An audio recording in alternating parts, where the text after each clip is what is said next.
April 23rd, 2025, Wednesday in the Octave of Easter. A reading from the Holy Gospel according to Luke. That very day, the first day of the week, two of Jesus' disciples were going to a village 7 miles from Jerusalem called Emmaus, and they were conversing about all the things that had occurred. And it happened that while they were conversing and debating, Jesus himself drew near and walked with them, but their eyes were prevented from recognizing him. He asked them, "What are you discussing as you walk along?" They stopped, looking downcast.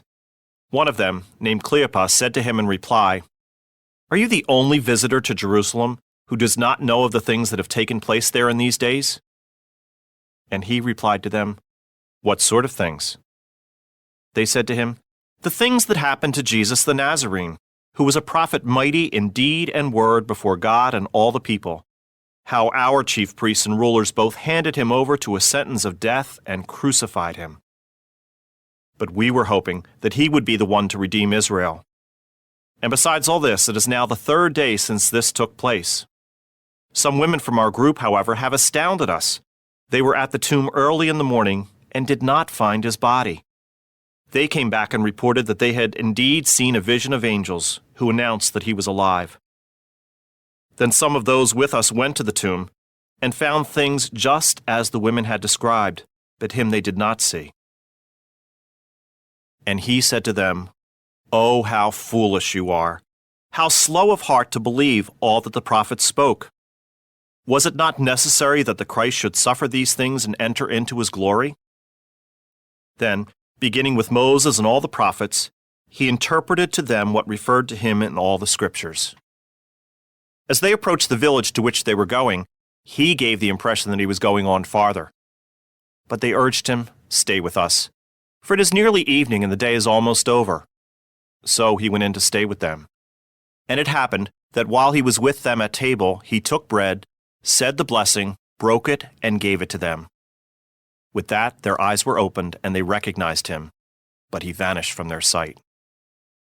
Then they said to each other, "Were not our hearts burning within us while he spoke to us on the way and opened the Scriptures to us?"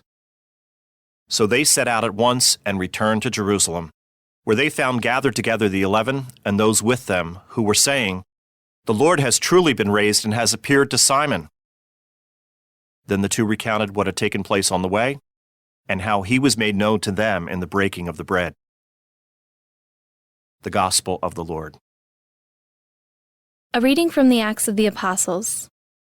Peter and John were going up to the temple area for the 3 o'clock hour of prayer, and a man crippled from birth was carried and placed at the gate of the temple called the Beautiful Gate every day, to beg for alms from the people who entered the temple.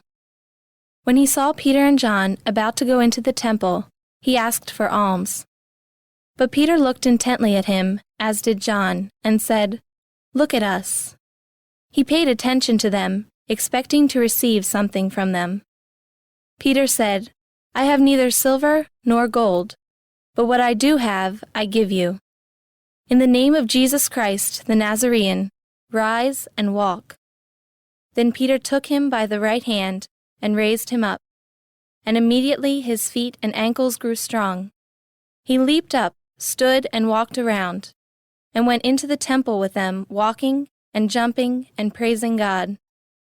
When all the people saw him walking and praising God, they recognized him as the one who used to sit begging at the Beautiful Gate of the temple, and they were filled with amazement and astonishment at what had happened to him.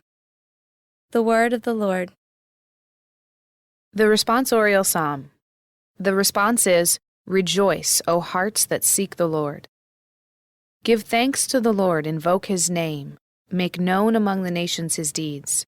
Sing to him, sing his praise, proclaim all his wondrous deeds. Rejoice, O hearts that seek the Lord. Glory in his holy name. Rejoice, O hearts that seek the Lord. Look to the Lord in his strength. Seek to serve him constantly. Rejoice, O hearts that seek the Lord. You descendants of Abraham, his servants, sons of Jacob, his chosen ones. He, the Lord, is our God. Throughout the earth his judgments prevail. Rejoice, O hearts that seek the Lord. He remembers forever his covenant, which he made binding for 1,000 generations, which he entered into with Abraham, and by his oath to Isaac. Rejoice, O hearts that seek the Lord.